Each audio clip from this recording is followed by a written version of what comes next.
Ha llegado el momento de escuchar la palabra de Dios. Un potente mensaje extraído de las Sagradas Escrituras. En la voz del pastor Carlos Hoyos. Pastor, ¿qué quiere decir la Biblia cuando dice que es mejor perro vivo que león muerto?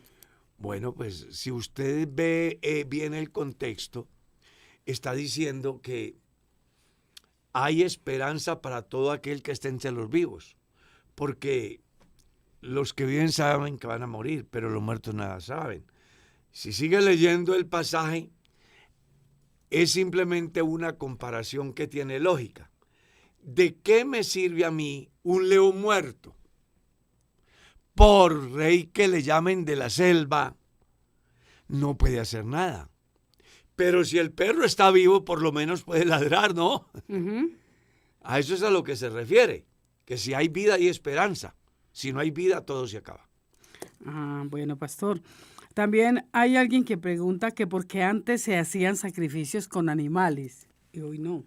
Bueno, no solo con animales. Las antiguas civilizaciones tenían sus cultos a sus deidades. Entre ellas habían cultos a deidades paganas donde se ofrecían sacrificios humanos, como era el caso de Moloch, por ejemplo. ¿Sí? El caso de Baal y otros, que sus doctrinas exigían que para satisfacer a su Dios era menester sacrificar niños, cosa que Dios condenó severamente. Cuando estamos ¿Con humanos también hacían los sacrificios? ¿Cómo? ¿Con humanos? Claro, sí. Moloch era un ídolo de bronce, coco por dentro. Le metían fuego hasta que se enrojecía del fuego y los padres de familia colocaban sus bebés recién nacidos en sus manos de bronce enrojecidos por el fuego y hacían un bullicio enorme para no escuchar el grito, el dolor de sus bebés. Uh-huh. ¿Sí? Hay muchas culturas que lo practicaron. En el campo del pueblo hebreo, Dios buscó un sustituto por el pecado del hombre para que no muriera el hombre. Entonces ahí es donde aparecen los sacrificios de los animales. Pero luego el escritor a los hebreos dice que esos sacrificios que se ofrecían casi, entonces fue necesario que viniera uno que sí quitara el pecado. Se llama Jesús. Por eso Juan, en su capítulo 1 dice, he aquí el Cordero de Dios. Porque el Cordero del Hombre era la víctima que yo conseguía para que muriera en mi lugar. Uh-huh. ¿Y qué hace Dios? Para que no mueran víctimas que nada tienen que ver con la conciencia del hombre. Entonces, Él, consciente, se ofrece a sí mismo por nuestros pecados. Por eso Jesús... Ahí terminan los sacrificios. De animales, sí señora. Los animales. En la gente que tiene, pues, es obvio, la creencia en Dios. Posiblemente puede darse que hayan civilizaciones o culturas o etnias o tribus en lo más profundo de selvas que nunca han sido conquistadas aún todavía, que existan sacrificios diversos, ¿no? Pero en cuanto al pueblo hebreo, ya fue escrito y el escritor a los hebreos dice que mientras los sacerdotes ofrecían sacrificios todos los días, ¿de qué? Pues de animales. ¿A favor de quién? De los pecadores, que nunca podían solucionar el problema del pecado. Cristo, habiendo ofrecido un solo sacrificio una sola vez por todos, se ha sentado a la diestra de Dios. Jesucristo es el verdadero sacrificio que quita el pecado del mundo. Amén. Pastor, ¿quién es el buen samaritano? ¿Se refiere a Jesús?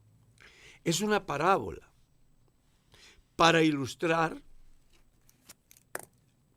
quién es mi prójimo. Entonces, si usted lee bien la enseñanza, dice que un hombre descendía de Jerusalén y cayó en manos de ladrones, los cuales lo hirieron dejándolo medio muerto. O sea, estaba al borde de la muerte, pasó un sacerdote que era el personaje que representaba de alguna manera la misericordia. Ujú. Sin embargo, no hizo nada por el herido de muerte. Luego pasó un levita, que era el supuesto personaje cercano al pueblo, con quien se podían interrelacionar, era el símbolo del amigo, y tampoco hizo nada. Pero venía un extranjero, un samaritano, que nada tenía que ver con la víctima. Y este fue movido a misericordia, descendió de su cabalgadura, fue hasta donde estaba el herido de muerte, dice que curó sus heridas, se las vendó, las llevó al hospital y pagó por anticipado. Y aparte de eso dijo, y si algo queda pendiente, cuando yo regrese, pagaré. ¿Cuál es la enseñanza?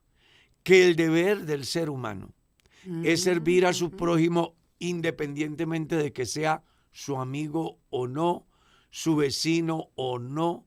A veces nosotros solemos hacerle favores a las personas que conocemos, a los más cercanos, pero puede haber alguien que no sabemos ni quién es, ni de dónde viene, que muchas veces sucede. Yo se lo digo por experiencia. Y fui criado en una familia donde mi padre era un hombre piadoso, bondadoso. Y a mi casa llegaba una persona que jamás habíamos visto. Y estábamos comiendo. Sí, sí. Mi padre era capaz de decirle a mamá, Elvira, venga, señor, lleve este almuercito y pártalo y déle a esta persona que no sabemos cuál es su condición. Eso se llama Pastor, prójimo. eran tiempos muy bonitos y uno también los vivió. Claro. Pero yo creo que ahora es tan difícil porque por los tiempos que estamos viviendo. Claro, porque se cumple la profecía por causa de la maldad. Exacto, el amor de muchos se enfriará. Sin embargo, yo he dicho más de una vez en la iglesia, cuando estamos congregados, creo que alguna vez sí, por este medio también lo dije. hay que hacer el bien a quien sea. Hombre, ¿cuántas veces toca a alguien a la puerta y es una persona que uno no sabe? Tras cada individuo hay una historia. Y muchos lo que hacen es enjuiciarlo, condenarlo. Usted está así porque no teme a Dios. Usted está así porque es un hijo del diablo. Cuando a lo mejor Sí. es una persona que realmente sí necesita. Independientemente, vamos a suponer que es alguien que es adicto a los alucinógenos y llegó pidiendo comida. Ujú. Pues antes de condenarlo y de enjuiciarlo, Dele denle el pan. mensaje. Y luego Dele el mensaje. Algo le queda en él. Ah, claro que sí. Entonces, Dele a el eso es a lo mensaje. que se refiere la parábola del buen samaritano. Porque la conclusión es, Jesús dice, ¿cuál cree usted que fue su prójimo? Digo, no, pues el samaritano. Digo, bueno, eso es lo que hay que hacer. Hagamos el bien, como dicen por ahí, sin mirar a quién. Porque hacerle el bien a quien nos hace bien o de quien esperamos algo es una cosa. Pero hacer el bien a quien nunca hizo nada, ni sabemos quién sea, es otra cosa. Pastor, hay varias personas que tienen la misma inquietud. ¿Qué significa realmente hacer la voluntad de Dios? Bueno, hacer la voluntad de Dios está relacionado con encauzar nuestra vida acorde a las exigencias que Él fija en su palabra, independientemente de las consecuencias. Vamos a mirar la voluntad de Dios desde dos aspectos, ¿le parece? Una, ¿cómo sé yo que hago la voluntad de Dios? Eso es una cosa. Y otra cosa es hacer la voluntad de Dios. Alguien dirá, pero es lo mismo. No es lo mismo. La voluntad de Dios es buena, es agradable y es perfecta. Cuando yo voy por el sendero y me encuentro con algo que me genera incertidumbre, dolor, tristeza, inseguridad, esa no es la voluntad de Dios. Porque la voluntad de Dios es buena, es agradable y es perfecta. Ahora bien,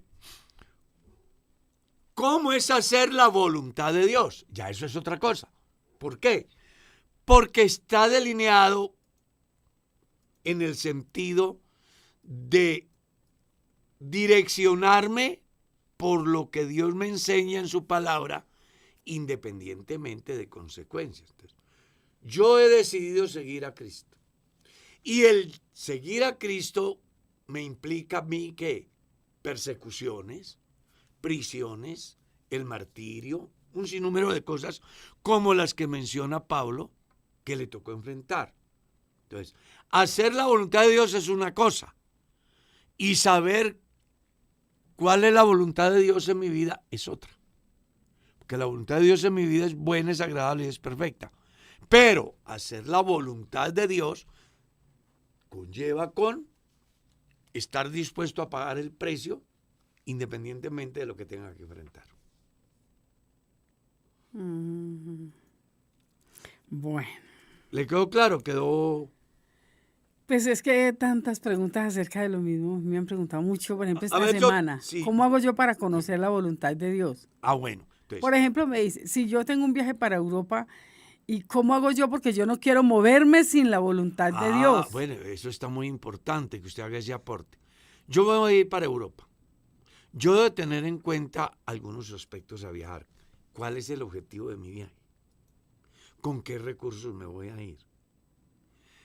¿Con qué sinceridad voy a ingresar a Europa? Entonces, si yo me voy para Europa a visitar a mi familia y voy con mi pasaporte y voy con intenciones de no quedarme, voy feliz porque me voy para donde mi familia. ¿Cierto? ¿Cómo me doy cuenta que no es voluntad de Dios? Cuando saco un crédito en el banco acá para irme, consciente de que como me voy no lo pago. No, pues yo estoy ahí, nadie da cuenta de mí. Y me voy a quedar. Entonces ya voy cometiendo dos infracciones. Estoy defraudando al banco y estoy engañando al país donde voy. Esa no es la voluntad de Dios. Pero si yo me voy con la convicción de que estoy un mes o dos o el tiempo que me permite estar allí y que me regreso, voy con mis propios recursos o inclusive, así sea con un crédito, pero cumpliendo con mi deber de pagar. Uh-huh. Eso es una cosa, porque no me genera incertidumbre. Pero cuando yo me voy con trampa, con malicia, pensando voy y digo allá que me están persiguiendo aquí, por ejemplo. Ya. No, claro. Entonces esa no es la voluntad de Dios. Uh-huh. ¿Está claro? Pastor, pero si una persona se va con la intención de quedarse, por todo lo bien y con su dinero y con la intención de quedarse. Pues le toca pagar el precio del inmigrante. Bueno. Que ya eso es otra cosa. Uh-huh. Hay gente que se ha ido por diferentes situaciones y al llegar allá se quedan, les toca pasar un periodo de tiempo muy complicado. Uh-huh. Al final el Estado dice, venga, ha vivido tantos años, tiene arraigo, voy a formalizarlo. Eso es una cosa. Uh-huh. Otra cosa es que yo me vaya con intención de quedarme y haga lo que hacen muchos. Se pongan a decir mentiras. Se pongan a decir mentiras para tener beneficios y después sale siendo falso lo que dijo. Y bueno, pues eso no le cae bien a los cristianos. Amén. Pastor, durante un programa pasado a mí me surgió una pregunta, dice un oyente.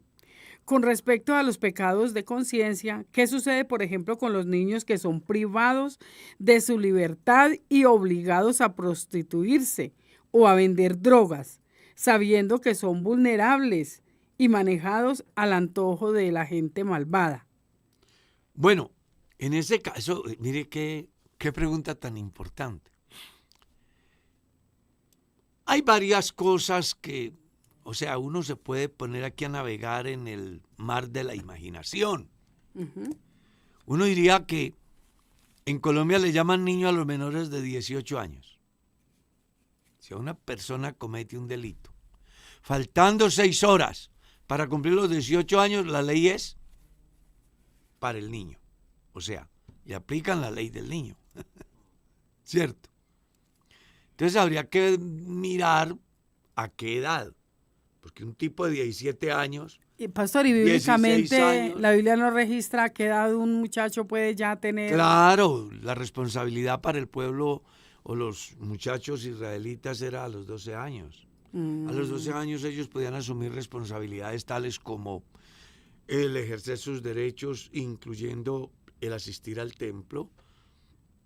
Sí. Podían tomar decisiones tales como casarse, según la normatividad. Eran responsables. Ujú. De hecho, que Jesús fue presentado a los 8 días y pudo volver al templo cuando cumplió 12 años, porque esa era la norma. ¿Mm? Y una persona de 12 años hoy ha vivido más que yo, que tengo 67. Como está la tecnología y los muchachos que ya nacen jugando viendo, pues de hecho que la historia dice cualquier cantidad de barbaridades se han cometido niños en ese tiempo. Entonces ahí va a jugar un papel muy importante la crianza que tuvieron los niños, la edad en la cual son involucrados, por ejemplo, en un conflicto como el que pasa en Colombia, donde secuestran a los niños y los obligan a determinadas actividades o son abusados sexualmente. Pero pues en un estado donde la ley favorece al criminal, pues eso es muy complicado. Yo diría que ahí el máximo responsable es quien los subyuga y el Estado Los adultos, que sí. les alcahuetea a los criminales. Yo creo que son los principales responsables. Porque creo que un niño, una personita de 10, En contra 12 de su años, voluntad ahí. se los llevan en contra de su voluntad o se los llevan engañados. Ujú. Porque hay niños que se van pensando que ese es el futuro. Y allá los violan. Nadie querrá ser violado, ¿verdad? Entonces, en ese caso, pues los culpables son el Estado, que es tolerante, y quienes se aprovechan de la vulnerabilidad del niño. El juicio de Dios será sobre el Estado y sobre estas personas. Ujú. ¿Ya? Es obvio que en la medida que esa pequeña personita crezca y entienda, pues también la historia dice que muchos han logrado huir, Sí, sí. otros han muerto en su intento. Es muy compleja la situación de un país como el nuestro. Realmente, Ujú. muy compleja. Pastor, ¿está bien para un cristiano donar órganos? Sí. Yo hace poco fui al médico y pregunté que si mis riñones yo los podía donar. Y me dio una noticia muy interesante. Y uno ya no sirve. Yo en sus riñones, y usted sí está muy viejo. Pero claro, donar es importante.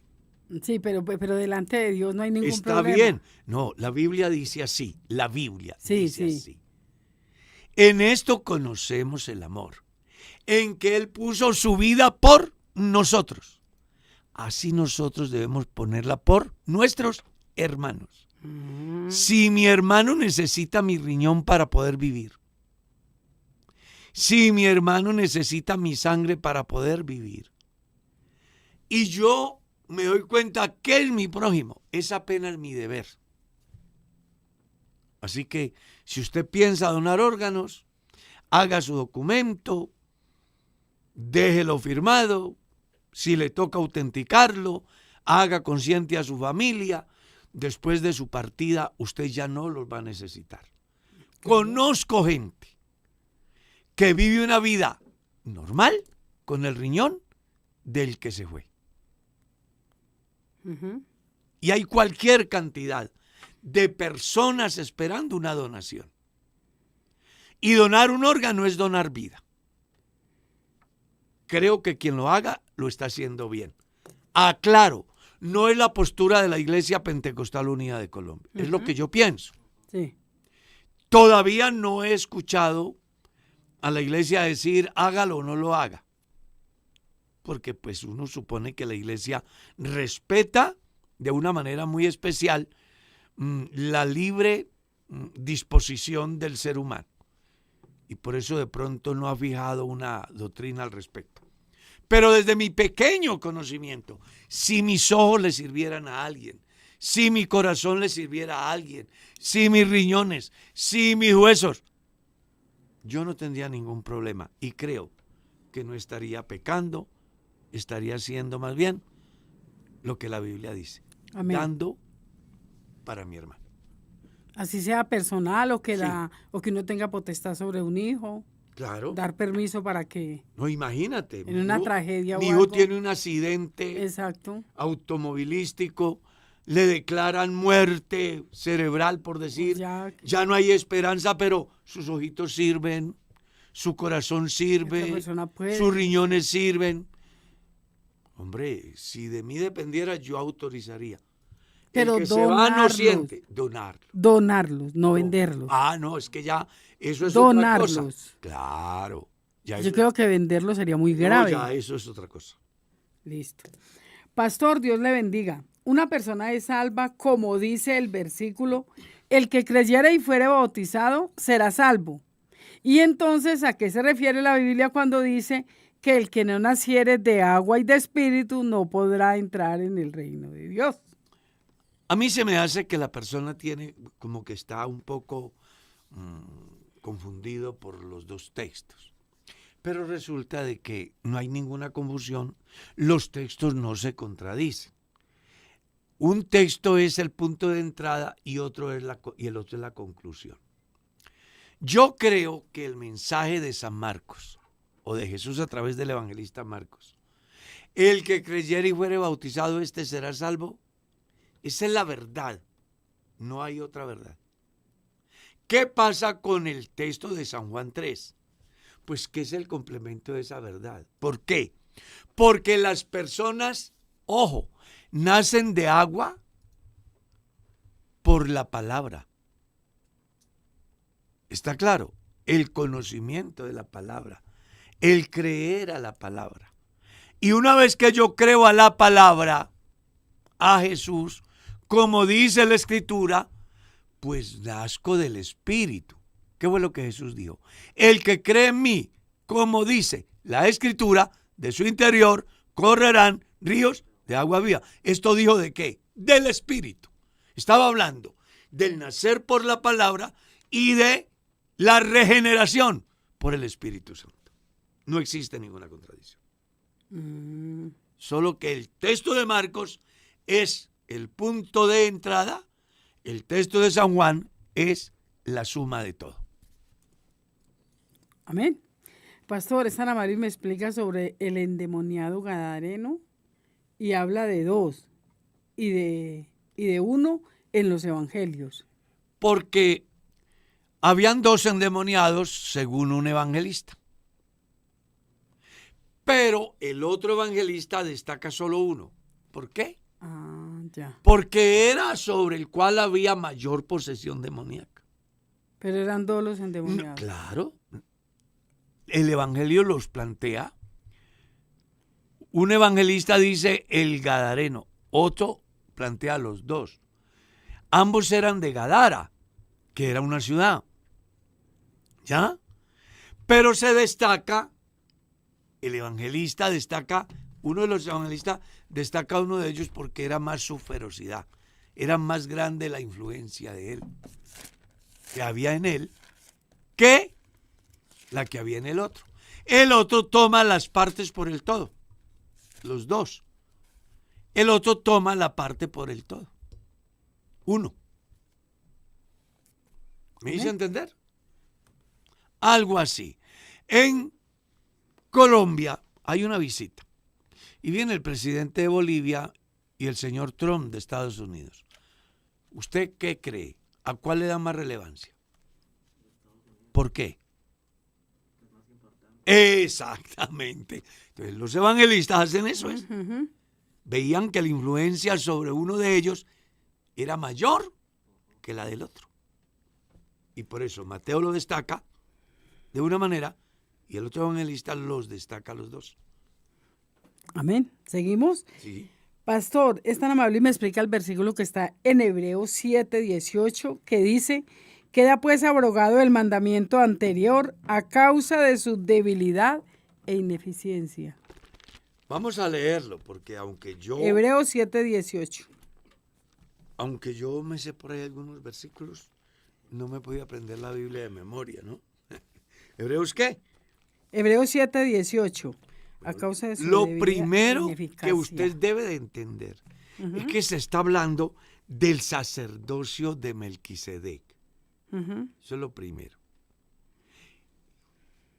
La tesis que plantea el escritor es que Melquisedec es un sacerdote que no tiene principio ni fin, que no tuvo padre ni madre. ¿Ya? ¿Alguna vez lo explicamos? Que se refiere a una teofanía de Dios en el Antiguo Testamento en el oficio de sacerdote.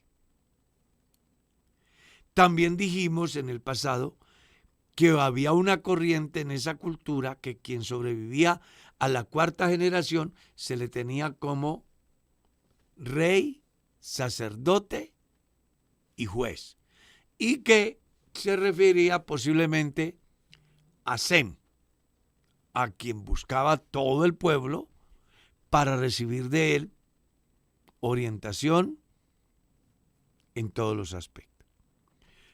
Entonces, partiendo de ahí, está planteando lo que es el sacerdocio de Melquisedec.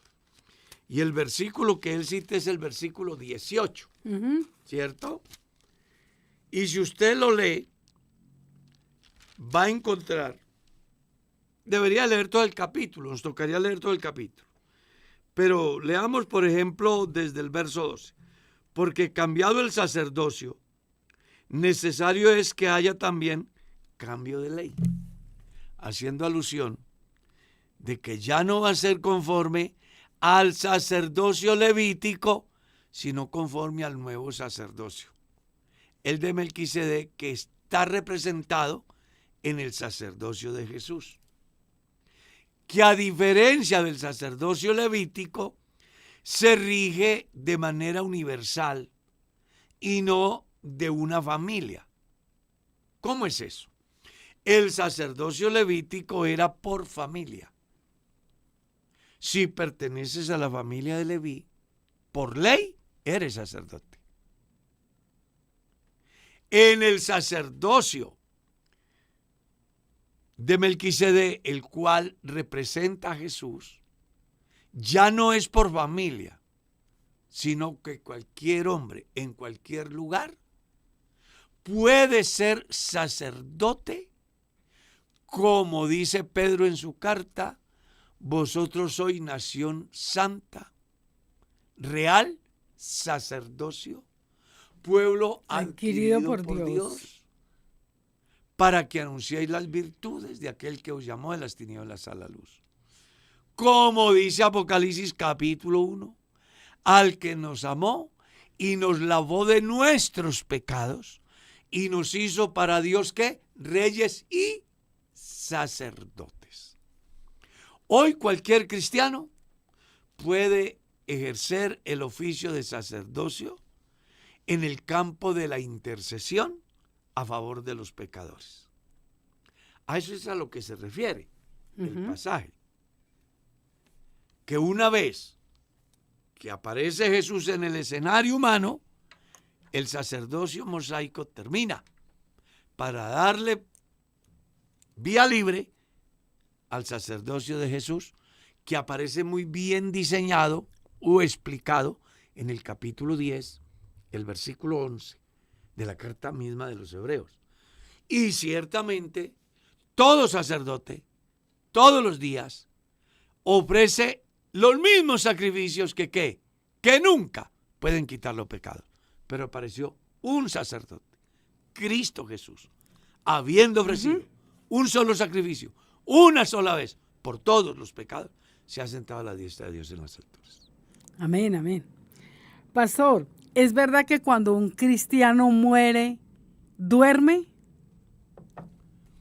Bueno, la Biblia dice así en Daniel capítulo 12, y muchos de los que duermen en el polvo de la tierra serán despertados. unos para vida eterna y otros para vergüenza y confusión perpetua. El texto es infinito en la palabra muchos y establece las dos resurrecciones, la primera y la segunda.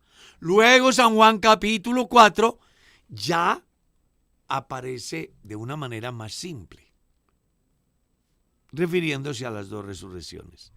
Y en la carta a los tesalonicenses encontramos el Señor mismo con voz de mando, pero leamos desde el verso 13. Queremos, hermanos, que no os entristezcáis como aquellos que no tienen esperanza, porque si creemos que Cristo murió y resucitó, así también traerá Dios con Jesús a todos los que durmieron en él. Antes, sí, ¿verdad? La vida del cristiano es un leve dormir. ¿Por qué se llama leve? Porque es un sueño plácido. Me voy convencido de la esperanza de la vida eterna. Entonces no tengo pesadillas en mi descanso. Porque entro a un estado. Porque es pesadilla o tortura o juego o gusano que por nunca la muere. conciencia de la persona. Por la conciencia del individuo que de se va haber- sin Dios. Exacto, sí. ¿Sí? Que creo que a muchos nos ha pasado. Después de un día de complejas dificultades, el sueño es una pesadilla. Y se hace larga la noche. Y cuando uno despierta, da gracias a Dios que está vivo, después de todo lo que vivió. Bueno, eso es lo que pasa cuando la gente muere.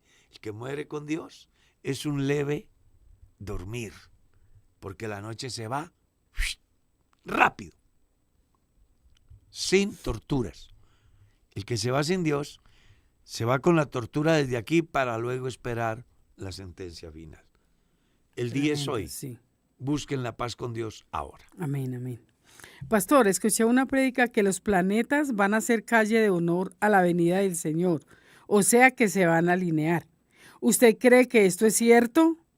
Es que en este mes se van a alinear 7 de ellos. La Biblia no dice que los planetas, o yo no he leído todavía, pues yo llevo 53 años en el Evangelio y todos los días leo la Biblia. Yo todavía no he encontrado ese versículo, pero si alguien me lo manda, pues yo le agradecería.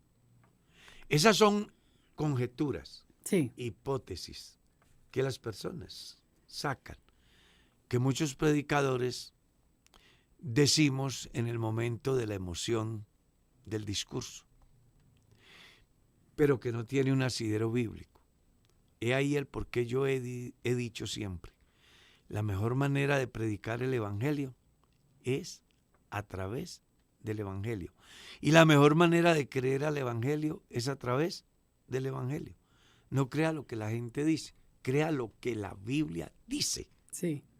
Lo que la Biblia dice. Lo ¿Qué que, le lo que enseñas? escucho es que mucha gente se confunde porque no hace sino escuchar prédicas de uno y otro predicador. Y hay gente que resultan habla muchas. confundidos. Claro, porque de hecho la predicación, pues espero que no me malinterpreten, puede ser muy sesgada dependiendo de la corriente teológica que De dónde maneje venga, el sí. exponente. Hoy tenemos teólogos populistas como los políticos. Exactamente. Igual, que lo único que les interesa es su propio beneficio, no importando que la gente se pierda, y por eso no le dicen la verdad al pueblo. Bueno, pastor, seguimos. Dios le bendiga, hermano Carlos. Hermano, si me podría hacer el favor de direccionarme con respecto a una incógnita que tengo con base a los legalistas. En cuanto al pecado original, ¿podríamos decir que el Espíritu Santo quita el pecado original? El pecado original no se quita. El pecado original desaparece del individuo cuando el hombre muere. La manera para acabar con el pecado llamado original es la muerte. El pecado entró por un hombre y por el pecado la muerte. O sea, ¿cuándo se le pone fin al pecado original? Cuando el hombre muere. ¿Por qué? Porque él deja de pecar. Entonces, para ese pecado no sirve el arrepentimiento, no sirve el bautismo. Porque ese pecado, la consecuencia es la muerte. Y por eso la carta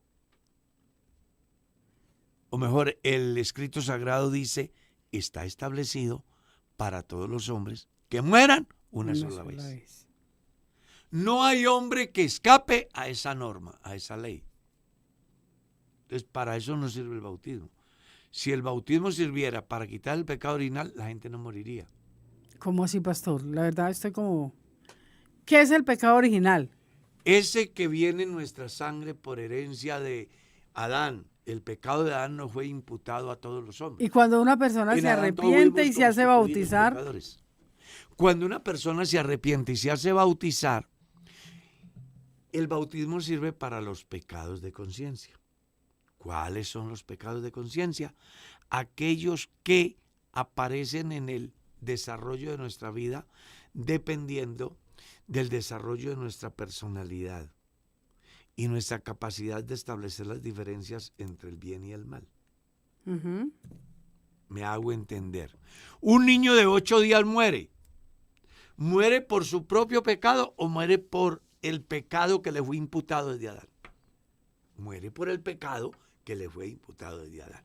Porque en Adán todos fuimos constituidos pecadores. Ya. Y textualmente leemos así. La paga del pecado es... Muerte. ¿Cuál? A esa de allá. Para ese no hay solución. Pero nace el niño y comienza a crecer. Su personalidad comienza Pastor, a ¿y de dónde desarrollarse. trae la persona ese pecado? Desde Adán. Desde Adán. Nosotros nacemos, a ver si me hago entender. Nosotros nacemos con un virus. Vamos a pensar de que un niño nace de una pareja que tienen el VIH. Uh-huh. Ese niño casi siempre, porque puede haber alguna excepción, viene con el virus del VIH. Así también nosotros venimos con el virus del pecado original. Se originó en Adán y Eva. Exactamente. Ya. Y en la medida que vamos creciendo, ese virus se va mutando hasta activar nuestra conciencia y hacernos ver delante lo agradable de las satisfacciones que nos puede dar los deseos de la carne. Y entonces el hombre, si no tiene la ley del Espíritu de vida en Cristo, es víctima de él. Y eso hace de que se constituya en un pecador. Uh-huh. Cuando ya él entiende que es pecador y escucha el Evangelio, comprende que la solución es Cristo, que si él se muere sin convertirse se pierde, toma la decisión, le cree a Dios, se bautiza. Entonces, para esos pecados es que es el bautismo, los pecados de conciencia. Uh-huh. Pastor, ¿y qué diferencia hay entre el alma y el espíritu? ¿Son lo mismo? Hay varias corrientes de pensamiento y en la Biblia hay bases para que de alguna manera las personas puedan, o mejor, ¿cómo decir? En su manera de pensar lleguen a inclinarse por una de las varias tendencias.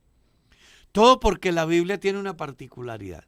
A veces para hablar del hombre, habla del ser. A veces para hablar del hombre, habla del alma. A veces para hablar del hombre, habla del cuerpo. A veces para hablar del hombre, habla del espíritu. Entonces, entre los griegos hubo dos corrientes muy preponderantes. Una que se llamó la tricotomía, que decía que el hombre era un ser compuesto por espíritu, alma y cuerpo, que el hombre es triuno. Hubo otra corriente que no, que el hombre era dicómano, es decir, que el hombre tenía espíritu y cuerpo. Pero Pablo, escribiendo a los tesalonicenses, dice, no, el hombre no es ni dicómano ni tricómano, el hombre es un ser. El Dios de paz os santifique por completo en todo vuestro ser, espíritu, alma y cuerpo. ¿Ya? Entonces, cuando yo llamo a Alex, no deje el alma ni el espíritu. Es un ser. Y viene. ¿Y cómo hago para entenderlo? Viene él, al es consciente, el al es motriz que se mueve y el al es cuerpo, que es el movido por el espíritu. A ver si me hago entender. Yo he tratado de explicarlo y el ser para mí, humano, es algo así como un automóvil. Tenemos ahí un cuerpo elegante, bonito, brillante, que huele a nuevo. Pero ese vehículo necesita aceite y necesita ¿qué? Gasolina. ¿Qué pasa con el carro cuando se le acabó la gasolina? No. No anda. Y si no le echan gasolina, ¿qué pasa con el carro? No anda. Se descompone el Sí, óxido, se daña. se acaba. Pues que yo he dicho aquí, si Dios no ha abandonado este vehículo, porque resulta que el espíritu que nosotros tenemos es el espíritu de Dios, o sea, el hálito de vida. Entiéndase que una cosa es el Espíritu Santo en la vida del hombre como poder transformador y de esperanza para la eternidad. Otra cosa es el hálito de Dios en la vida del hombre. Entonces, el hálito de Dios en la vida del hombre está en todos los hombres.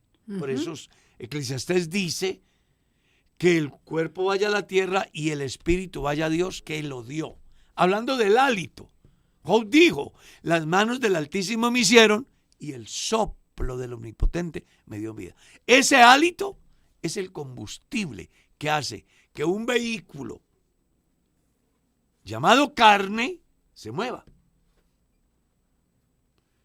El alma es la capacidad que está en ese vehículo movido por ese combustible llamado espíritu para que direccione su vida de la carne dependiendo lo que quiera cosechar aquí y en la eternidad. Simple. El espíritu es el hálito que Dios nos da, el vehículo es la materia, el alma es la razón del ser. Simple. Ya. Pastor, acá preguntan, ¿cómo es el orden del culto? ¿El porqué del orden? ¿Y está sustentado bíblicamente? El orden del culto sí está sustentado en la Biblia. Lea 1 Corintios capítulo 14. Hágase todo decentemente. Y con orden. O sea, sí está. Las partes del culto ya vienen por decisiones eclesiales, que eso ya es otra cosa. Entonces yo pudiera hacer hoy un culto donde... Primero predica. Por ejemplo. Y después se canta. Puede ser. Colecto la ofrenda lo último. Pero yo pienso que eso... Lo que pasa es que pues nosotros también manejamos un poco de tradición. Y desde esa figura o pensamiento hacemos las cosas. Pero ¿qué pasaría si el domingo en la escuela dominical, cuando ya estén llegando los hermanos que llegan a las 11, 11:30, yo ya esté terminando la predicación y comience a cantar, por ejemplo? Pues no pasaría nada. Ah, bueno. Entonces, el orden no altera el resultado. Sí, sí, sí. ¿Está claro? Sigamos. Pero aprovecho para decir algo. El próximo domingo estará con nosotros el hermano Marcos Pavón, misionero en España. Sí, sí. Va a estar con nosotros en la escuela dominical. Así que invitamos a toda la iglesia que venga y esté con nosotros para que escuchemos de alguna manera un informe muy importante acerca de la obra de Dios en Europa, que entre otras cosas está haciendo Dios cosas grandes. Amén, amén, amén, amén. Como la que pasó en la convención de hermana Merceditas acá en Colombia. Sí, una bendición muy grande. Esa convención fue poderosa. Sí, señor. Oiga, pastor, ¿por qué? Es decir, anteriormente uno no escuchaba y hay varias preguntas de lo mismo. ¿Puede un hermano o una hermana bautizar otro? Porque se ha tomado hoy en día esa atribución. Es obvio que siempre será por un hermano que pero una como persona no que sea un pastor. exactamente. Entonces, Los creyentes no están autorizados ni por Dios ni por la iglesia para oficiar bautismos. No están autorizados. Dios estableció un orden, ¿ya? Él constituyó a unos apóstoles, a otros profetas, a otros evangelistas, a otros pastores, a otros maestros. Entonces, la iglesia es un cuerpo y tiene una parte que es administrativa, la cual son las personas autorizadas por Dios a través de la iglesia para ejercer ese ministerio de la predicación y de los diferentes liderazgos en la iglesia. Quien no tenga esa investidura no debe de hacer ¿Cierto? eso, porque iría en contravía del orden establecido por Dios. Pastor, la sucesión apostólica es bíblica. Jesús nombró a los apóstoles y les dio autoridad. Los apóstoles nombraron obispado y los obispos nombraron obispado, etcétera, etcétera. ¿Es bíblico? Pues si la Biblia así lo dice. Lea 1 Timoteo capítulo 3. Palabra fiel. Si alguno anhela, o sea, es aspirante, tiene deseo de ser un obispo, hay unos requisitos. Si la persona lo reúne, podrá ser. Y ahí viene la sucesión. Efesios capítulo 4, el verso 11. Él mismo constituyó a unos apóstoles, lea bien el pasaje, al final tiene el fin. ¿Cuál es? A hacer hombres para la obra del ministerio. O sea, preparar hombres para que lo sucedan en el ejercicio ministerial y así el cuerpo de Cristo no esté a la deriva sin quien lidere ese barco que va para el cielo llamado iglesia. ¿Y quién lo lidera? Los hombres puestos en autoridad que hayan reunido los requisitos, como lo dice las Sagradas Escrituras. Amén. Tengo una duda. ¿Qué diferencia hay entre los profetas como los vemos normalmente, Elías, Daniel, Jeremías y tantos más? Pero estos, ¿en qué difieren, por ejemplo, con Moisés, que se dice que es el más grande profeta, o David, que hay profetas en sus poemas, que hay profecía en sus poemas? Enoc, dice Judas, fue profeta. ¿Qué diferencia hay? No, fueron profetas de oficio en el Antiguo Testamento, en tiempos diferentes y en situaciones diferentes. Esas son las diferencias. No hay otras. Puede alguno decir, marcar diferencias porque el caso, por ejemplo, de Jeremías, de Isaías, de los profetas menores, dejaron libros, otros no dejaron libros. Hay unos más relevantes que otros. Eso. Entonces, los profetas del Antiguo Testamento llegaron hasta Juan. La ley y los profetas fueron hasta Juan. Fueron los de oficio profético. ¿Está claro? Otra cosa es el don de profecía, que ayer hablábamos de una manera muy amplia en la escuela dominical, y otra cosa es el ministerio profético. Entonces, oficio profético hasta Juan, don de profecía fue muy preponderante hasta el momento en que se completa el canon del Nuevo Testamento, y después de allí, entonces ya aparece algo muy importante que se llama ministerio profético, que es el que ejerce todo hombre puesto por Dios para transmitirle a la comunidad lo que Dios quiere decirle acerca de el pecado, las consecuencias y la esperanza, si dan un giro de 180 grados. Pastor, ¿por qué hay tantas religiones? Si nuestro Señor Jesucristo dejó un solo cristianismo y ahorita están los testigos de Jehová, adventistas, mormones, ¿por qué, pastor, si un solo Dios y todos hacen leyes desde Venezuela? La pregunta es desde Venezuela. Bueno, la respuesta es simple. El credo en Dios, a partir del diluvio, surge de una familia, que es la familia de Noé. Como ellos no querían dispersarse,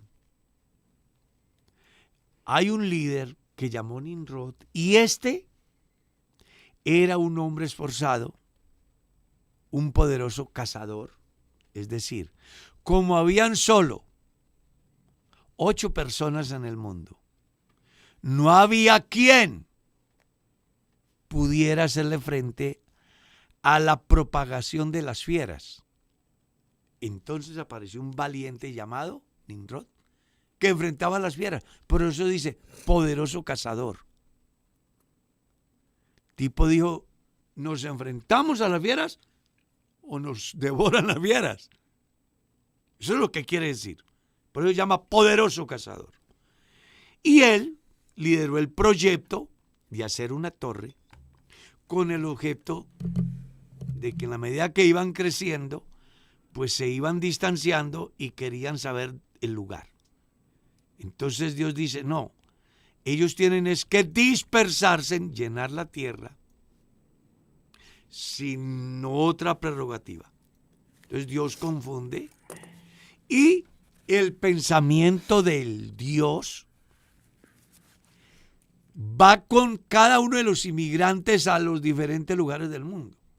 Dependiendo de las vivencias de cada uno, entonces van concibiendo el concepto de Dios.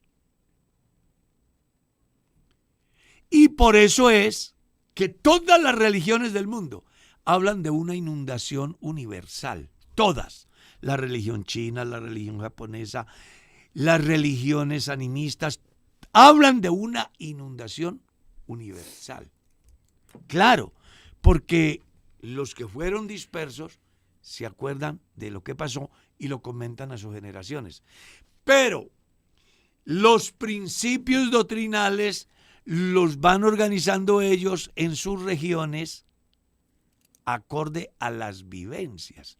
Y por eso aparecen los griegos con más de 35,000 dioses. Y otras que tienen millones de dioses. Porque según las actividades, las adjudicaban a una deidad. ¿Ya? El caso de Occidente, en nuestro medio. El por qué hay tantas religiones, bueno, ya en nuestro medio hay un manual que se llama Biblia, y como existe el libro examen y existen diferentes escuelas de interpretación, entonces surgen también los diferentes credos.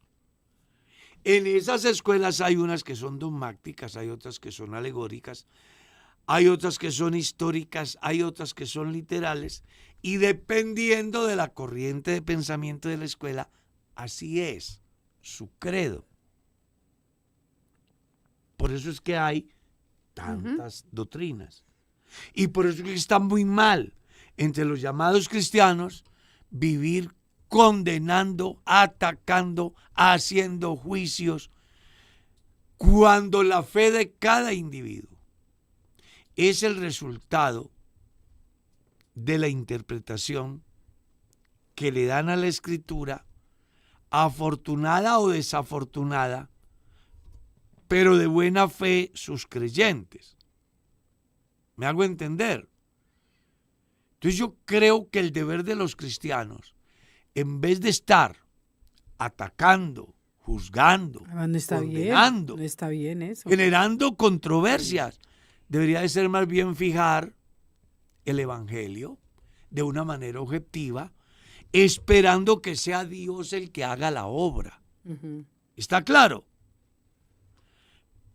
He ahí el por qué yo siempre me he preocupado por llevar el evangelio sin sesgos religiosos. Porque yo soy un fiel convencido que a la gente no lo salva el rótulo adventista. A la gente no lo salva el rótulo testigo de Jehová. A la gente no lo salva el rótulo católico. A la gente no lo salva el rótulo pentecostal. A la gente lo salva Jesucristo si ellos pueden creer como dice la Escritura. ¿Está claro? Pues, ¿cómo me doy cuenta yo que estoy en una iglesia que profesa la verdad? Bueno, no porque sea bajo el abrigo. Diga iglesia no. Yo me doy cuenta que soy salvo porque creo a Dios como dice la Escritura. Y encontré una iglesia que predica como dice la Escritura. ¿Está claro? Pues le tengo una anécdota, hermana Mercedes. Yo fui alguna vez a Europa y llegué a una iglesia. Habían creo que unos 80 o 100 creyentes. Mire que decía Iglesia Pentecostal Unida. Y me recibieron muy bien. Estuve en el culto, prediqué. Pero después de que prediqué me di cuenta que era otra comunidad. Sí, que creían lo mismo que nosotros. Lo mismo que nosotros. Imagínate yo condenando por un rótulo. No, el llamado, y a mí me encanta Jesús por eso. Él no dice, crean en la iglesia de Julanito, que hoy las iglesias tienen nombre, ¿no? Sí. ¿Dónde va usted? A la iglesia del pastor X, a la iglesia de la pastora no sé quién, a la iglesia de los 1000, no, del 1,000,000, a la iglesia de...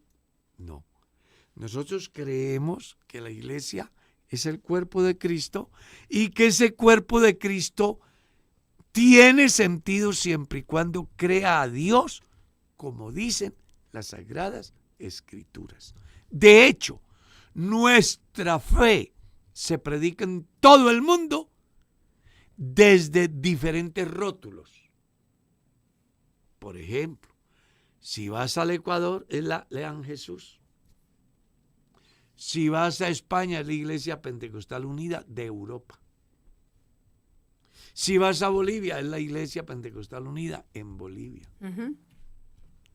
Entonces, no en toda parte dice Iglesia Pentecostal Unida de Colombia, porque es simplemente la razón social. Pastor, entonces, ya son las deje de confiar y deje de preocuparse tanto por la razón social. Sí. Preocúpese por vivir como dice las Sagradas Escrituras. Amén, amén. Y ya para vivir como dicen las Sagradas Escrituras, es necesario someternos a las enseñanzas de Jesús y de sus apóstoles. Amén, Se nos amén, fue el tiempo. pastor, quedaron tantas preguntas. Que no se preocupen que seguimos.